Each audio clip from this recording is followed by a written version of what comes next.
والسلام علیک یا حبیب اللہ،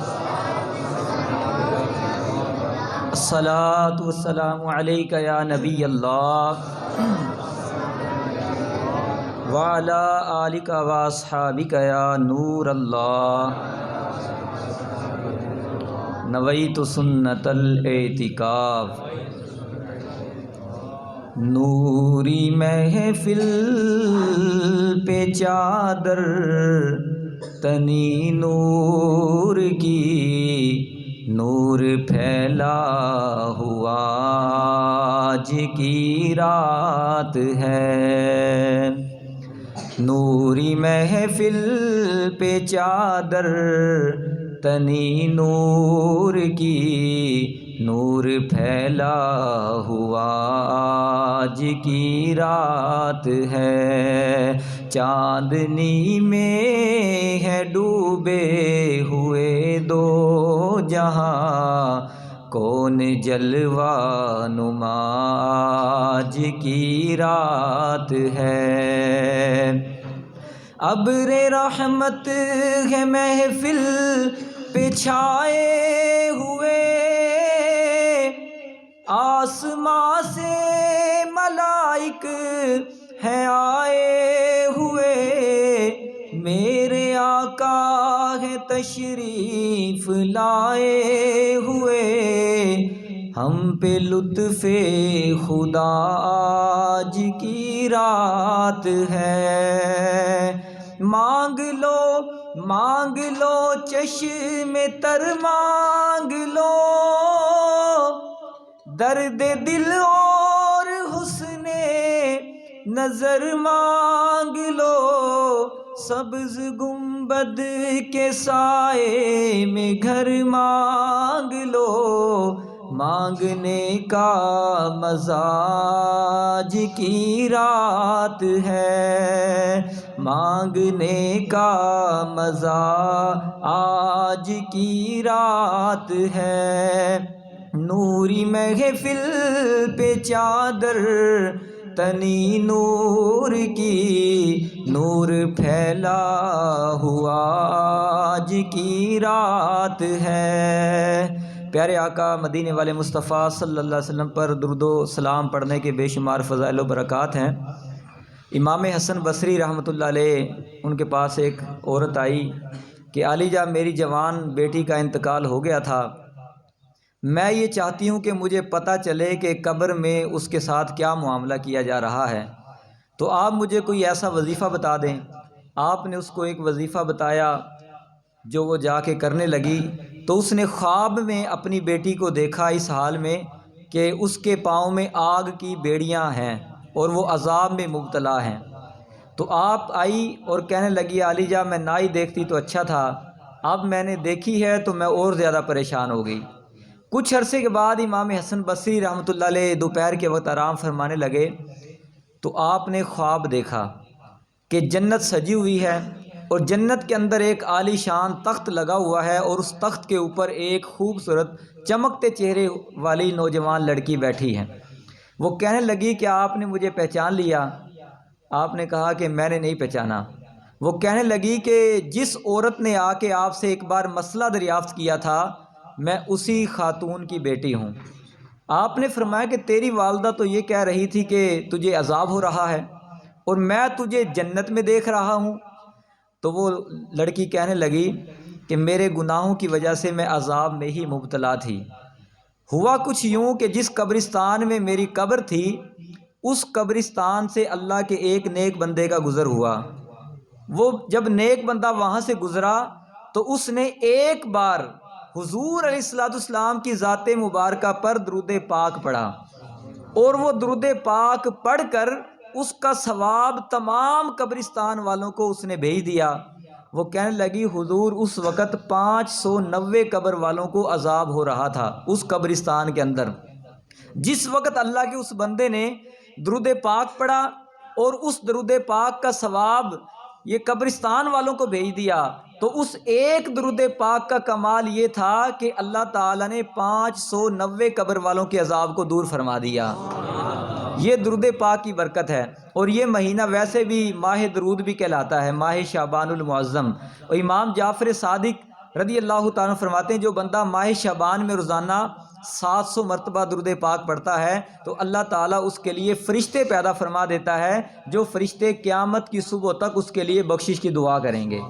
اب ہم دعا کے کتنے محتاج ہیں، ہم جا کے علماء سے کہتے ہیں بھئی میں بڑا پریشان ہوں، میرے لیے دعا کر دیں۔ کبھی کسی کو کہتے ہیں کہ بھائی آج شب برات ہے، آج لیلۃ القدر ہے، میرے لیے بھی دعا کرنا۔ تو ہم دوسروں سے دعا کرواتے ہیں، لیکن ہم دعا کرنے والے بھی گناہ گار، کروانے والے بھی گناہ گار، کیونکہ انسان خطا کار ہیں۔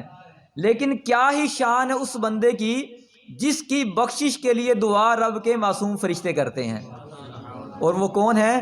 جو ماہ شعبان المعظم میں 700 مرتبہ روزانہ نبی پاک کی ذات پر درود پاک پڑھتے ہیں تو اللہ تعالیٰ کچھ فرشتے پیدا فرماتا ہے کہ وہ فرشتے قیامت کی صبح تک اس کے لیے بخشش کی دعا کرتے رہتے ہیں۔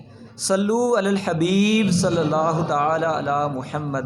پیارے پیارے محترم اسلام بھائیوں، آج کی رات شب برات ماہ شعبان المعظم کی 15ویں رات ہے، اور یہ بڑی عظمت والی برکت والی رات ہے۔ سرکار غوث اعظم رحمۃ اللہ علیہ فرماتے ہیں کہ اس رات کے اندر مرنے والوں کے نام لکھ دیے جاتے ہیں، آئندہ پیدا ہونے والوں کے نام لکھ دیے جاتے ہیں، حج کرنے والوں کے نام لکھ دیے جاتے ہیں۔ اسی طرح اللہ تعالیٰ اس رات کے اندر بڑے بڑے فیصلے فرماتا ہے، تقدیر لکھ دی جاتی ہے۔ تو اس رات کے اندر اللہ تعالیٰ سے ہم اپنی بخشش اور مغفرت کی دعا اور اپنے مرحومین کے لیے بھی بخشش اور مغفرت کی دعا کرنے کے لیے حاضر ہوئے ہیں۔ دعا کرتے ہیں کہ اللہ تعالیٰ ہمارا شمار بھی ان لوگوں میں فرمائے کہ جن کی اللہ تعالیٰ آج کی رات بخشش اور مغفرت فرمائے گا۔ نبی پاک صلی اللہ علیہ وآلہ وسلم کی حدیث پاک ہے ابن ماجہ میں اور شعب الایمان میں، دیگر کئی کتب حدیث کے اندر یہ حدیث پاک موجود ہے۔ حضرت علی رضی اللہ تعالیٰ عنہ روایت کرتے ہیں، پیارے آقا صلی اللہ علیہ وسلم نے فرمایا کہ اذا کان لیلۃ النصف من شعبان، کہ اے لوگو جب شعبان کی 15ویں رات آ جائے تو قوموا لیلہا وصوموا نہارہا، کہ رات کو قیام کیا کرو یعنی عبادت کیا کرو اور دن کا روزہ رکھ لیا کرو۔ کس وجہ سے؟ فرمایا فإن اللہ عز وجل ینزل الی سماء الدنیا لغروب الشمس، کہ جب 15 شعبان کا یہ سورج 14 کا غروب ہوتا ہے، 15ویں رات شروع ہوتی ہے، تو اللہ تعالیٰ کی رحمت آسمان دنیا کے اوپر خاص توجہ فرماتی ہے، خاص تجلی فرماتی ہے، اور اللہ تبارک و تعالیٰ فیغفروا، اللہ تعالیٰ اپنی تمام مخلوق کو بخش دیتا ہے، الا ما کان من مشرک او مشاہن لاخی، لیکن شرک کرنے والے کو اور آپس میں بغض اور دشمنی رکھنے والے کے علاوہ ہر مومن کی اللہ بخشش فرما دیتا ہے۔ تو ہم اس رات میں اس لیے بھی حاضر ہوئے ہیں تاکہ ہم اللہ تعالیٰ کی بارگاہ میں اپنے گناہوں کی پکی سچی توبہ اور استغفار کریں۔ پیارے پیارے اسلام بھائیوں، ایک نہ ایک دن ہم سب نے اس دنیا کو چھوڑ کر جانا ہے۔ کتنے ہمارے مسلمان بھائی جو ہمارے ساتھ پچھلے ماہ شعبان میں شب برات میں ہمارے ساتھ تھے، لیکن آج ہم دیکھتے ہیں تو وہ ہمارے درمیان موجود نہیں ہیں۔ کسی کا بھائی چلا گیا ہوگا، کسی کا بیٹا بیٹی چلا گیا، اور کسی کی ماں چلی گئی، کسی کا باپ چلا گیا۔ اس طرح ہر گھر میں اگر ہم غور کریں گے محلوں میں سے کتنے جنازے اٹھ چکے ہوں گے۔ کئی لوگ تھے جنہوں نے پچھلے سال ہمارے ساتھ رمضان کے روزے بھی رکھے، پھر انہوں نے لیلۃ القدر اور شعبان کی 15ویں رات بھی ہمارے ساتھ گزاری، لیکن آج وہ ہمارے اندر موجود نہیں ہیں۔ تو یہ ہے موت، جس موت سے آج ہم غافل ہو گئے ہیں۔ قل ان الموت الذی تفرون منہ فانہ ملاقیکم۔ آج ہر بندہ اگر کسی سے ہم پوچھتے ہیں نا کہ بھئی کیا آپ مرنا چاہتے ہیں، ہر بندے کے ذہن میں یہی جواب آئے گا کہ مرنے کو کوئی پسند ہی نہیں کرتا۔ اس کی وجہ کیا ہے؟ اس کی ایک وجہ یہ ہے کہ ہم اپنے خالق و مالک سے دور ہیں، ہمارا تعلق اپنے رب سے کمزور ہے۔ ورنہ اگر اللہ تعالیٰ سے تعلق بندے کا مضبوط ہو تو بندہ کبھی بھی پھر موت سے ڈرتا نہیں، بلکہ اس موت کو بندہ خوشی خوشی گلے سے لگاتا ہے، کیونکہ اس کو پتہ ہے کہ یہ موت تو مجھے میرے رب سے ملاقات کروائے گی، میرے نبی صلی اللہ علیہ وسلم کا قبر کے اندر مجھے جلوہ دکھائے گی۔ تو یہ گناہوں کی کثرت اور یہ ہماری جو اللہ تعالیٰ کی دربار سے دوری ہے، اس کی وجہ سے ہم اپنی موت سے غافل ہیں۔ اور موت سے غفلت کرنا یہ ایک ایسی چیز ہے جو ہر گناہ کی جڑ ہے. یعنی اگر بندہ صرف اپنی موت کو یاد کرنا شروع کر دے نا تو سمجھ لے اس کے دیگر تمام کے تمام کام آسان ہو جائیں گے. گناہ چھوڑنا آسان ہو جائے گا، نیکیاں کرنی ان کو آسان ہو جائے گی. صرف بندہ ایک نسخے پہ عمل کرے، اور وہ نسخہ کیا ہے؟ صبح سے لے کر شام تک اپنی موت کو اپنی نظروں کے سامنے رکھے. نبی پاک صلی اللہ علیہ وسلم نے اس موت کو یاد کرنے کی فضیلت بھی بیان فرمائی. آپ فرماتے ہیں جو بندہ روزانہ 20 مرتبہ اپنی موت کو یاد کر لیتا ہے، اللہ تعالیٰ اس کو شہادت کی موت عطا فرماتا ہے. اس موت کو ہم یاد کریں یا نہ کریں، یہ موت تو ہمیں یاد کرتی ہے. ہم موت کا خیال اپنے ذہن میں لائیں یا نہ لائیں، موت کا فرشتہ روزانہ آ کر ہر گھر کے اندر ہر فرد کو دیکھ کر جاتا ہے، اور اس کو آ کر یہ پیغام دے کر جاتا ہے کہ تیرے دن اب تھوڑے رہ گئے ہیں. تو 60-70 سال یا 80 سال کی زندگی کوئی اتنی زیادہ لمبی چوڑی زندگی نہیں ہے جس کو ہم یہ سمجھیں کہ یار ابھی تو بہت زیادہ لمبی زندگی پڑی ہے. حضرت نوح علیہ السلام جنہوں نے 1600 سال کا عرصہ پایا، 1600 سال جن کی عمر تھی، انہوں نے کیا کیا کہ ایک جھونپڑی بنائی اور اس جھونپڑی کے اندر آپ نے رہائش اختیار کر لی. تو کسی نے کہا حضور آپ کوئی ایک مکان بنا لیتے اور اس مکان کے اندر آپ رہائش اختیار کر لیتے. تو آپ نے فرمایا کہ جس نے اس دنیا کو چھوڑ کر جانا ہے اس کے لیے یہ جھونپڑی بھی کافی ہے، اس کے لیے یہ جھونپڑی بھی کافی ہے.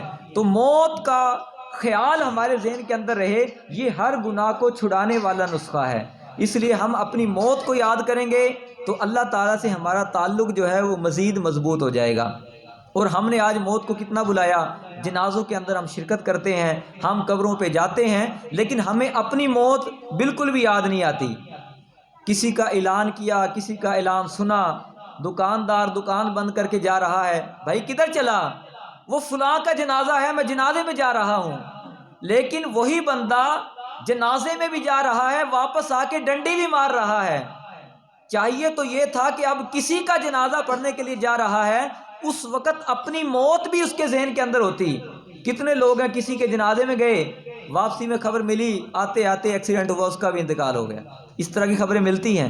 کسی کو کرنٹ لگ گیا، کوئی چھت سے گر گیا، کوئی ایکسیڈنٹ ہو گیا، اس طرح کی خبریں ہوتی ہیں نا.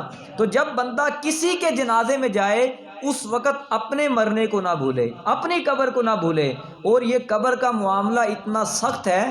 حضرت عثمان غنی رضی اللہ تعالیٰ عنہ جن کے بارے میں نبی پاک نے فرمایا عثمان فی الجنہ، کہ جس نے جنتی کو دیکھنا ہے وہ عثمان غنی کو دیکھ لے.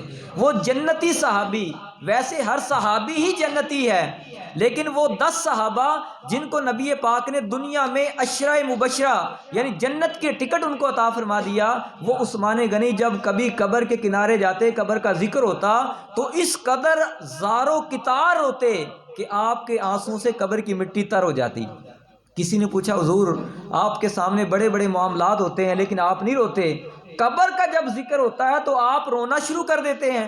تو آپ نے فرمایا کہ اس لیے کہ میں نے نبی پاک کو یہ فرماتے ہوئے سنا ہے، یہ جو قبر ہے یہ آخرت کی منزلوں میں سب سے پہلی منزل ہے. اگر صاحب قبر نے یہاں سے نجات پالی تو بعد والا معاملہ آسان ہو جائے گا. حضرت سیدنا حسن بصری رحمۃ اللہ علیہ جن کا ہم نے ابھی تذکرہ سنا، 30 صحابہ کرام کے شاگرد، وہ فرماتے ہیں کہ ایک بار میں اپنے گھر کے دروازے پر بیٹھا تھا کہ ایک جنازہ گزرا. وہ جنازہ جا رہا تھا، اس جنازے کے پیچھے پیچھے میری نظر پڑی ایک چھوٹی سی بچی ہے، اور وہ بچی زاروں کی تار روتی ہی جا رہی ہے. تو میں بھی اس جنازے کے ساتھ ساتھ میں بھی چل گیا، میں بھی قبرستان چلا گیا. میں نے اس بچی کو روتے ہوئے دیکھا، وہ یہ کہہ رہی تھی کہ اے ابا جان، آپ کے اوپر آج وہ دن آیا کہ جو آج سے پہلے کبھی بھی نہیں آیا، اور زاروں کی تار رو رہی تھی. امام حسن بصری فرماتے کہ مجھے اس کی حالت دیکھ کر بڑا ترس آیا. میں نے اس کے سر کے اوپر ہاتھ پھیرا اور اس کو تسلی دی. دوسرا دن آیا تو میں دروازے پر بیٹھا تھا، میں نے دیکھا کہ وہی بچی قبرستان کی طرف جا رہی تھی. میں بھی اس کے پیچھے پیچھے چل گیا اور میں جھاڑیوں کے پیچھے بیٹھ کے چھپ گیا، بیٹھ گیا. میں نے سنا کہ وہ لڑکی اپنے اس مرحوم باپ کی قبر پہ گئی اور قبر کے خاک اپنے رخساروں پہ ملنے لگی، زاروں کی تار رونے لگی، اور پھر اپنے ابا جان سے قبر کے اندر باہر سے یہ پکارنے لگی، ابا جان، دنیا میں جب کبھی اندھیرا چھا جاتا تھا تو میں آپ کے لیے چراغ جلاتی تھی. اے ابا جان، اب آپ کی قبر اندھیر ہے، اس قبر کے اندر اندھیرا ہی اندھیرا ہے۔ آج اگر آپ کا دل گھبرایا ہوگا تو آپ کی قبر میں چراغ کس نے جلایا ہوگا؟ اے ابا جان، کل کبھی آپ کے لیے گھر کے اندر میں بستر لگا دیتی تھی، آپ آرام اس پہ فرما لیتے تھے، لیکن آج آپ کے لیے قبر میں بستر کس نے لگایا ہوگا؟ اے ابا جان، کل کبھی جب آپ کو پیاس لگتی تھی، میں ٹھنڈے گلاس پانی کا گلاس آپ کو پیش کر دیتی تھی، آج اگر آپ کو پیاس لگی ہوگی تو آپ کو پانی کس نے پیش کیا ہوگا؟ اے ابا جان، دن بھر کے کام کاج سے تھک جایا کرتے تھے، میں آپ کے پاؤں دبا دیا کرتی تھی، اے ابا جان آپ کے پاؤں آج کس نے دبائے ہوں گے؟ چھوٹی بچی تھی، اپنے الفاظ میں یہ بات کر رہی تھی۔ امام حسن بصری رحمۃ اللہ علیہ کو آپ نے جب یہ بات سنی تو آپ اس بچی کے قریب آئے اور فرمایا، بچی یوں نہ کہو، بلکہ اس طرح کہو کہ ابا جان، کل جب آپ کو قبر میں رکھا گیا تھا، آپ کا چہرہ قبلے کی طرف کیا گیا تھا، کیا اب بھی آپ کا چہرہ قبلے کی طرف ہے یا پھیر دیا گیا ہے؟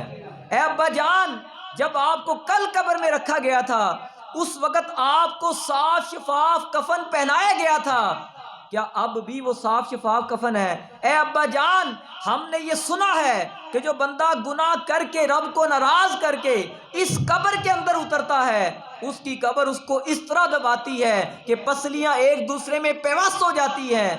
اے ابا جان، آپ قبر میں گئے ہیں، آپ کی آج پہلی رات تھی، آپ یہ بتائیں کہ آپ کی قبر نے آپ کو دبایا ہے یا آپ کی قبر نے آپ کو سکون عطا فرمایا ہے؟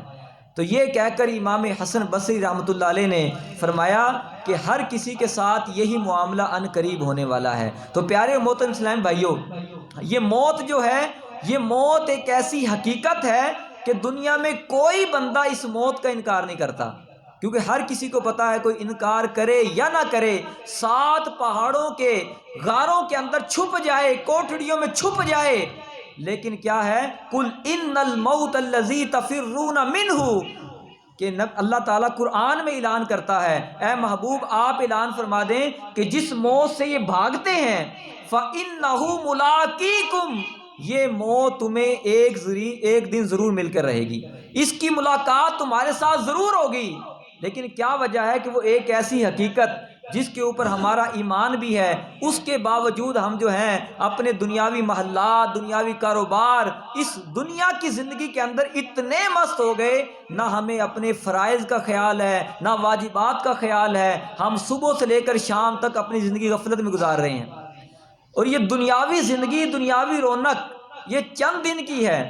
حضرت سیدنا جنید بغدادی رحمۃ اللہ علیہ فرماتے، میں کوفہ کے بازار سے گزرا تو میری نظر ایک ایسے عالی شان محل پہ پڑی کہ اس محل کے اندر بہت زیادہ چراغاں تھا، روشنی ہی روشنی پھیلی ہوئی تھی، اور کوئی غلام ادھر جا رہا ہے، کوئی ادھر جا رہا ہے، غلاموں کی قطاریں لگ رہی ہے، کوئی پانی پلا رہا ہے، کوئی کھانا کھلا رہا ہے، کوئی کیا کر رہا ہے، اور ایک لونڈی نوجوان لڑکی اس محل کے دروازے پہ بیٹھ کے یہ گنگنا رہی تھی کہ اے محل، تجھ کو اللہ نے ایسا مقام اور ایسی شان عطا فرمائی ہے، زمانہ کبھی تیری رونقوں کو پامال نہ کرے۔ اس طرح کا وہ کلام عربی کے اندر پڑھ رہی تھی۔ حضرت جنید بغدادی فرماتے ہیں، کچھ عرصہ کے بعد میں دوبارہ کوفہ میں آیا، پھر اسی محلے سے میرا گزر ہوا، میں نے دیکھا کہ وہ محل کہ جس کی روشنیاں چمک رہی تھی، غلاموں کی وجہ سے رونقوں کے میلے لگے ہوئے تھے، اب میں نے دیکھا کہ اس محل کے اوپر اندھیرا چھا چکا ہے، غلام سارے رخصت ہو چکے، اب وہاں کوئی رونق نظر نہ آئی۔ میں نے کسی سے پوچھا کہ یہاں کیا ہوا، یہاں بسنے والوں کا کیا بنا؟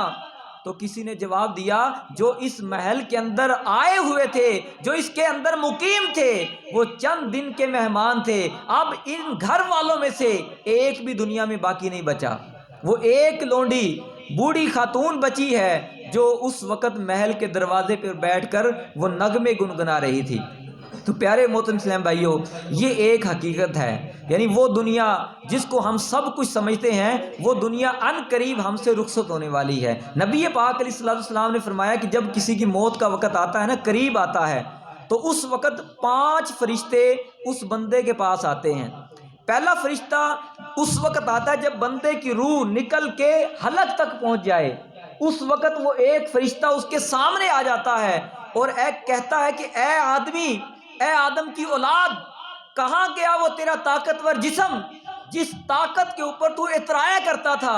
آج بندے کو طاقت کے اوپر بڑا گھمنڈ ہے کہ میں جوان ہوں، میرے اندر پاور ہے، میرے اندر بڑی طاقت ہے، لیکن یہ موت ساری طاقتوں کو ختم کر دینے والی ہے۔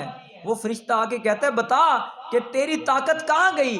وہ جسم جس جسم کے اوپر تو اترایا کرتا تھا، تیرے گھر والے، تیرے رشتہ دار جن کے اوپر تو اتراتا تھا کہ تیرے ساتھ نبھانے والے ہیں، آج کیسے تجھے تنہا چھوڑ کے چلے گئے؟ وہ فرشتہ آ کر اسے کہتا ہے۔ اور دوسرا فرشتہ اس وقت آتا ہے جس وقت اس کو کفن پہنا دیا جاتا ہے۔ اس وقت فرشتہ آ کے اس کو کہتا ہے کہ اے ابن آدم، جس مال کی خاطر تو نے نہ حرام کو دیکھا نہ حلال کو دیکھا، اے ابن آدم جو مال تو گن گن کے جمع کرتا تھا، بتا کہ وہ مال کہاں گیا؟ کیا آج وہ مال تیرے ساتھ قبر میں جائے گا؟ ہرگز نہ جائے گا۔ اور تیسرا فرشتہ اس وقت آتا ہے جب بندے کی چارپائی کو کندھوں پہ اٹھا لیا جاتا ہے، جنازہ جب گھر سے نکلتا ہے تو ایک فرشتہ آ کے اس کو یہ کہتا ہے اے ابن آدم، تو نے دنیا میں بڑے بڑے سفر کیے ہوں گے، لیکن آج تو اتنا لمبا سفر طے کرنے والا ہے کہ تو نے زندگی میں کبھی اتنا طویل عرصے کا سفر نہیں کیا ہوگا، اتنا طویل سفر۔ اور چوتھا فرشتہ بندے کو اس وقت آتا ہے اس کے پاس جب بندے کو لحد کے اندر اتارا جاتا ہے۔ جب لحد میں اتار دیا جاتا ہے تو اس وقت فرشتہ کہتا ہے کہ اے ابن آدم، تو دنیا کے اندر رہ کے زمین کی پیٹھ کے اوپر بڑا اترا کے چلا کرتا تھا، ہنستا تھا، کھیلتا تھا، لیکن آج اس قبر کے اندر آ کے تو بڑا غمگین ہو رہا ہے۔ پھر ایک فرشتہ جب اس کو مٹی ڈال رہے ہوتے ہیں، گھر والے مٹی ڈال چکے ہوتے ہیں، ایک فرشتہ آ کے اس کو یہ کہتا ہے کہ اے ابن آدم، تیرے گھر والے جن کا تیرے بغیر ایک پل بھی گزارا نہیں ہوتا تھا، بتا کہ وہ تیرے گھر والے کہاں چلے گئے؟ وہ تجھے تنہا چھوڑ کے چلے گئے۔ ہاں، اگر وہ تیرے ساتھ رہتے تو پھر بھی تجھے کوئی فائدہ نہ دے سکتے، اس لیے کہ تجھے فائدہ صرف وہی ملے گا جو اعمال تو دنیا سے کر کے آیا ہے۔ تو یہ اندھیری قبر جس کے اندر ہزاروں سال ہم نے رہنا ہے، اس کی تیاری کتنی کی ہے؟ دنیا میں 60-70 سال کی زندگی کے لیے کبھی ہم سولر پلیٹ لگوائیں، کبھی اے سی لگوائیں، اور کبھی ہم اپنے گھر کے اندر یو پی ایس کا انتظام کروائیں، لیکن وہ اندھیری قبر جس میں ہزاروں برس ہم نے رہنا ہے، اس قبر کو روشن کرنے والے اعمال ہم نے کب کیے؟ اعلیٰ حضرت فرماتے ہیں اندھیری رات ہے، غم کی گھٹا اس یاں کی کالی ہے، دلے بے کس کا اس آفت میں آقا تو ہی والی ہے، اترتے چاند ڈھلتی چاندنی جو ہو سکے کر لے، اندھیرا پاک آتا ہے یہ 2 دن کی اجالی ہے۔ اندھیرا گھر اکیلی جان، یاد کرے وہ منظر جب ہم کو تنے تنہا اس قبر میں اتار دیا جائے گا۔ اندھیرا گھر اکیلی جان، دم گھٹتا دل اکتا تھا، خدا کو یاد کر پیارے وہ ساعت آنے والی ہے۔ اب وہ اندھیری قبر، اب دنیا کے اندر اگر ہمیں کوئی یہ کہہ دے کہ تجھے 4 دن کے لیے ایک کمرے میں ہم بند کر رہے ہیں، باہر سے تالا لگانے لگے ہیں، بتائیں کیا کیفیت ہوگی؟ پتہ بھی ہے کہ 4 دن کے بعد یا 2 دن کے بعد باہر نکل جائیں گے، لیکن پھر بھی بندے کا دل اکتا جاتا ہے، اداس ہو جاتا ہے۔ لیکن وہ قبر جو بندے کو پتہ ہے کہ 2 گز کی زمین جہاں بندہ کھڑا بھی نہ ہو سکے، اس اندھیری قبر میں 2-4 دن کا مہمان نہیں ہوگا بلکہ قیامت کی صبح تک ہوگا۔ اب جتنی بھی لمبی رات ہو سردیوں کی، لیکن اس کی صبح ہو جاتی ہے، لیکن قبر والی رات یہ اتنی لمبی رات ہے جس کی صبح قیامت ہے، اس سے پہلے بندے کی صبح ہی نہیں ہوگی۔ تو اس لیے اس دنیا کے اندر رہتے رہتے ہم جو ہے نا اپنی موت کے لیے کچھ نہ کچھ تیاری کریں۔ دنیا کے اندر بڑے بڑے لوگ آئے، قوم عاد جو اتنی زیادہ طاقتور قوم تھی کہ جنہوں نے ہاتھوں کے ذریعے تراش کر پہاڑوں کے اندر محلات بنا لیے، ان کے جسموں کے اندر اتنی طاقت تھی، آج بھی کوئی جارڈن کے اندر جائے تو ان کے بنے ہوئے محلات کو دیکھ لے تو پہاڑوں کے اندر چیر کے ایسے انہوں نے محلات بنائے تھے کہ آج سائنس اور ٹیکنالوجی ترقی کرنے کے باوجود اس طرح کے محلات نہیں بنا سکتے۔ آج مشین کے ذریعے پہاڑ کاٹے جاتے ہیں، انہوں نے ہاتھوں کے ساتھ کاٹ کر محلات بنائے، لیکن کیا ہوا؟ اللہ کے نبی حضرت ہود علیہ السلام کو جھٹلایا، اللہ کے نبی ہود علیہ السلام کی نافرمانی کی، سرکشی کی۔ تو جب کوئی قوم کھلم کھلا اللہ کے عذاب کو آواز دے تو پھر اللہ کا عذاب اس طرح آیا کہ اللہ نے ایسی تیز آندھی ان کے اوپر بھیج دی جو ایسی ٹھنڈی اور اتنی تیز تھی کہ ان کے بندوں کو اٹھا کے اس طرح دور پھینکتی تھی کہ جس جگہ جا کے بندہ گرتا ٹکڑے ٹکڑے ہو جایا کرتا تھا۔ اس طرح کا عذاب قوم عاد پہ آیا۔ قرآن پاک میں پچھلی قوموں کے احوال بیان کیے گئے۔ قوم سمود کا حال دیکھیں، وہ ایسے لوگ تھے، مال و دولت سبزہ اور ان کے پاس سب کچھ بھی تھا۔ انہوں نے جس وقت اللہ کے نبی حضرت صالح علیہ السلام کی نافرمانی کی تو اللہ نے زلزلے کا عذاب بھیج دیا۔ تو پیارے محترم اسلام بھائیوں، پچھلی قوموں کے حالات جو قرآن پاک میں ہمیں بیان کیے گئے وہ اس لیے بیان کیے گئے تاکہ ہم جو ہیں وہ ان سے عبرت حاصل کریں۔ ذرا ہم یہ غور کریں، جس جگہ آج ہمارا گھر ہے، جس جگہ آج ہم مقیم ہیں، آج سے 200-400 سال پہلے یہاں کون آباد تھا؟ 2-4 صدیاں پہلے یہاں کون تھا؟ ان کا رہن سہن کیسا تھا؟ ان کا لباس کیسا تھا؟ ان کی زبان کیسی تھی؟ بول چال کیسی تھی؟ 2-4 صدیاں پہلے جو گزرے، ہمیں نہیں پتا کون یہاں رہ کے گیا ہوگا۔ آج ان کی قبروں کے نشان تک نہیں ملتے۔ یہ تو پچھلی قوموں کا حال تھا۔ اب ذرا آج سے 200 سال بعد کا اندازہ لگائیں کہ 200 سال بعد کیا ہوگا۔ جس جگہ ہمارے مکانات ہیں یہاں اور لوگ آباد ہو جائیں گے، جس جگہ ہم رہتے ہیں وہ اور لوگ آ کے یہاں آباد ہو جائیں گے۔ ان کا رہن سہن کیا ہوگا، ان کا طور طریقہ کیا ہوگا ہم نہیں جانتے، لیکن اس وقت شاید ہماری قبروں کے بھی نشان مٹ چکے ہوں گے۔ پہلے والوں کے ساتھ بھی اس دنیا نے وفا نہیں کی، بعد والوں کے ساتھ بھی یہ دنیا وفا نہیں کرتی۔ اللہ کے نبی حضرت خضر علیہ السلام، ایک بار کسی نے آپ سے پوچھا کہ آپ نے پوری زمین کا سفر کیا ہے، حضرت خضر علیہ السلام آج بھی زندہ ہیں، آپ نے پوری زمین کا سفر کیا ہے، کیا کوئی آپ نے انوکھا واقعہ دیکھا ہے؟ وہ واقعہ ہمیں سنائیں۔ حضرت خضر علیہ السلام فرمانے لگے، میرا گزر ایک بار ایسے علاقے سے ہوا جس جگہ میں نے کبھی آبادی نہیں دیکھی تھی۔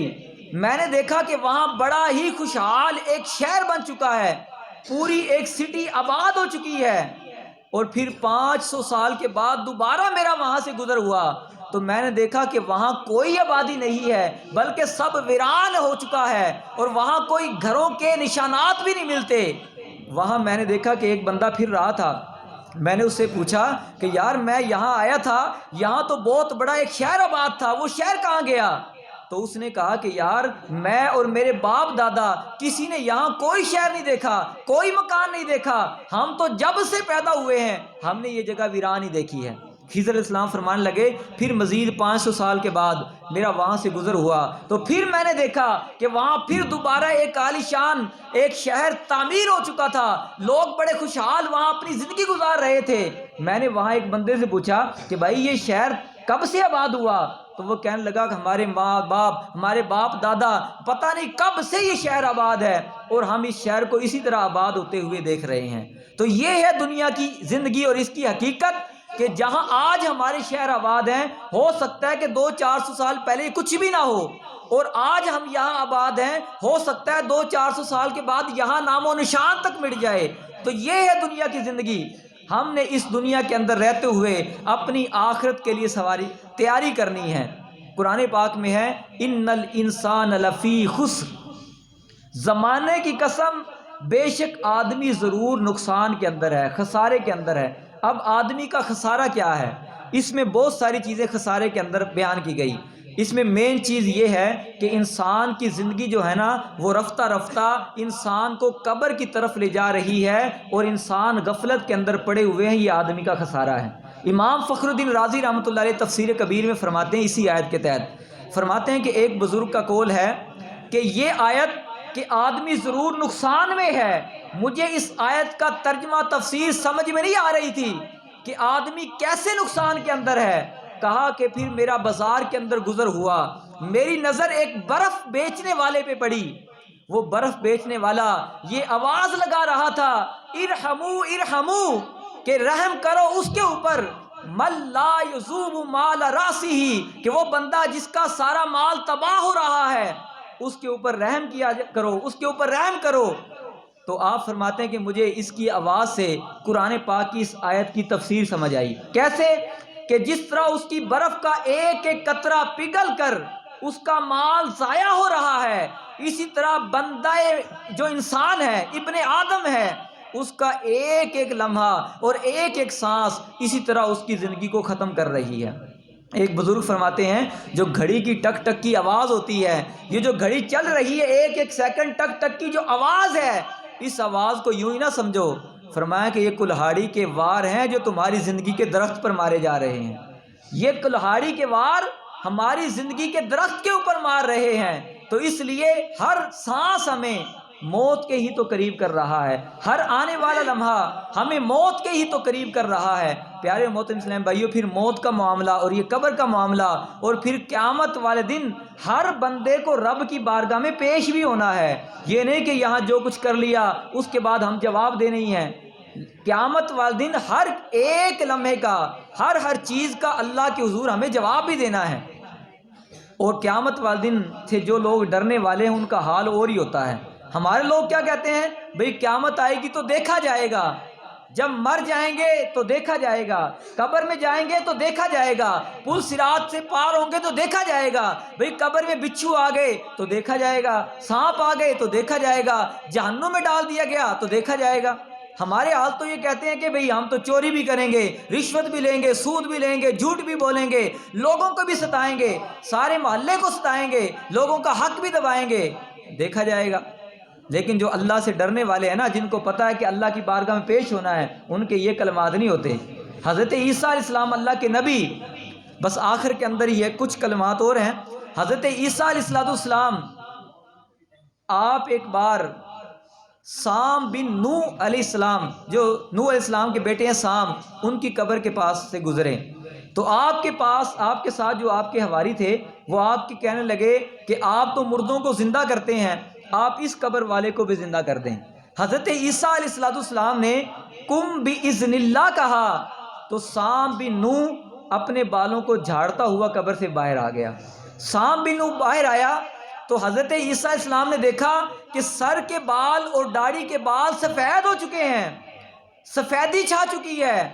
حضرت عیسیٰ علیہ السلام نے پوچھا کہ اے سام بن نوح، جس وقت تمہارا دنیا سے انتقال ہوا تمہارے سر کے بال بھی سیاہ تھے، داڑھی کے بال بھی سیاہ تھے، اور تمہارے زمانے میں تو کسی کے بال سفید ہوئے ہی نہیں، اس سیاہ بالوں کے بعد آج جب زندہ ہوئے تو سفید کہاں سے آ گئے؟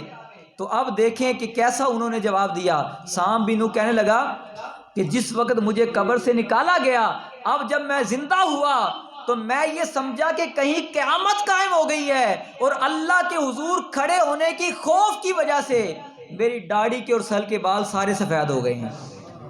کون ہے؟ وقت کے نبی کا بیٹا، اور حال کیا ہے؟ خوف خدا کی کیفیت کیا ہے کہ اللہ کے حضور پیش ہونے کے ڈر کی وجہ سے میرے سر کے بال اور داڑھی کے بال سارے سفید ہو گئے ہیں۔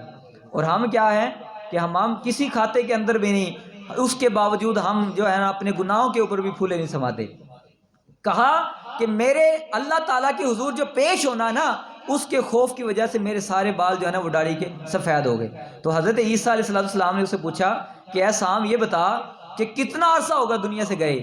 تو کہا میں 4000 سال ہو گئے ہیں اس قبر کے اندر گئے ہوئے۔ کتنا عرصہ ہو گیا؟ 4000 سال مجھے مرے ہوئے ہو گئے، لیکن جو موت کی کرواہٹ تھی، جس وقت میری روح میرے جسم سے نکالی گئی، وہ 4000 سال کا عرصہ گزرنے کے باوجود موت کی تکلیف اور موت کی کرواہٹ اب تک میرے منہ میں باقی ہے۔ 4000 سال کا اس موت کو ہم نے مذاق سمجھا، لیکن 4000 سال سے نہ ان کی موت کی کرواہٹ گئی، نہ موت کا ان کا وہ جو ذائقہ تھا وہ گیا۔ تو اب بتائیں کہ ہم تو کسی کھاتے میں نہیں، ہم میں سے کتنے لوگ ہیں، ویسے تو جوان بھی دنیا سے چلا جاتا ہے، بچہ بھی دنیا سے چلا جاتا ہے، لیکن کم از کم ایک بچے کو امید ہے کہ میں بڑا ہوں گا، جوان کو امید ہے کہ مجھے بڑھاپا آئے گا، لیکن جو بوڑھا ہے اب اس کو کیا امید ہے؟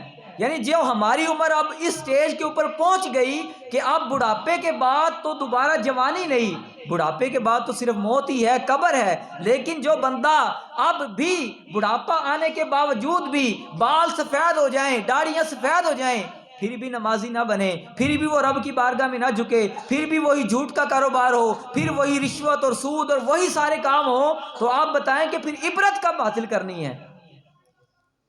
ایک بال سفید ہمارے بزرگوں کی داڑھی میں آ جاتا تھا تو وہ سمجھ لیتے تھے اب رب کی طرف سے پیغام آ گیا ہے۔ ایک بال بھی، حضرت بنی اسرائیل کا ایک بندہ 20 سال تک نیکیوں میں لگا رہا اور پھر شیطان نے ورگلا دیا۔ اب مایوس بھی نہ ہوں، یعنی کہ اگر ہم ظاہر ہے کہ ابن آدم خطا کار ہے، لیکن یہ راتیں اللہ نے بنائی ہی ہماری مغفرت کے لیے ہے کہ ہم سچے دل سے اس کے حضور ہاتھ جوڑ لیں، سچے دل سے اس کے حضور حاضر ہو جائیں کہ اے رب گناہ ہو چکے ہیں، اے اللہ خطا کار ہیں، جیسے بھی ہیں اللہ تیرے بندے ہیں، تیری بارگاہ میں آئے ہیں، اے اللہ تو ہمیں معاف فرمانے والا ہے۔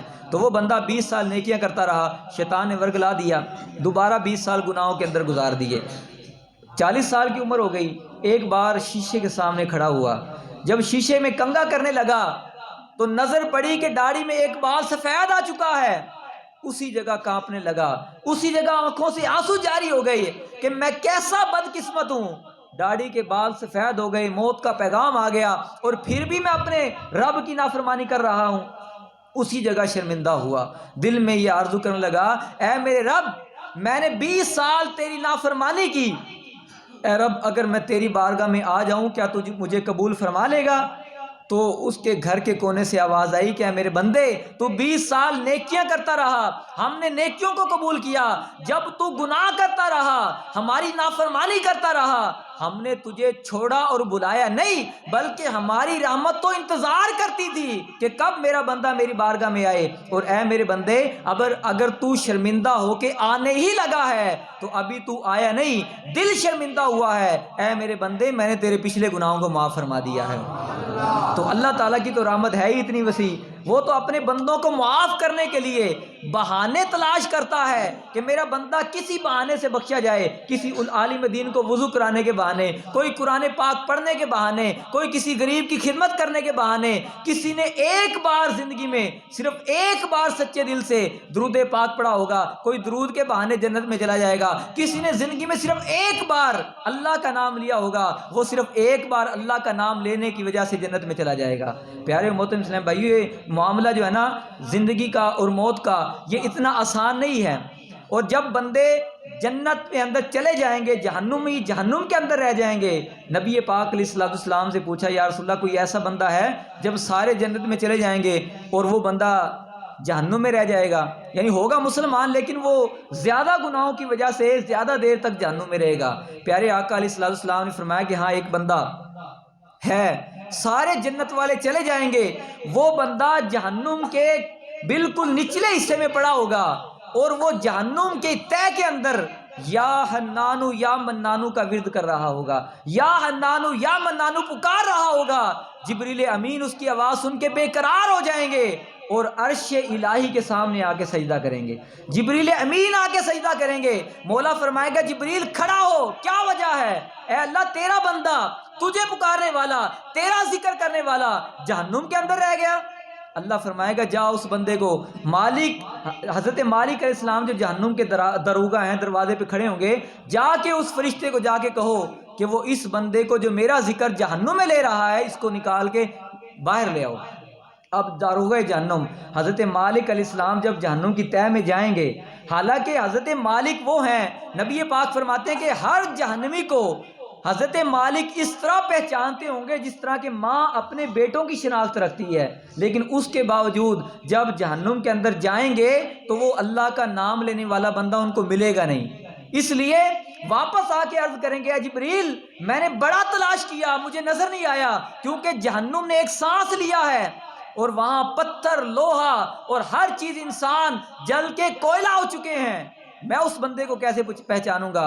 دوبارہ رب کی بارگاہ میں عرش الہی کے سامنے جبریل امین سجدہ کریں گے، اللہ فرمائیں گے جبریل جا جہنم کے فلاں کونے کے اندر وہ بندہ پڑا اس کو نکال کر لا۔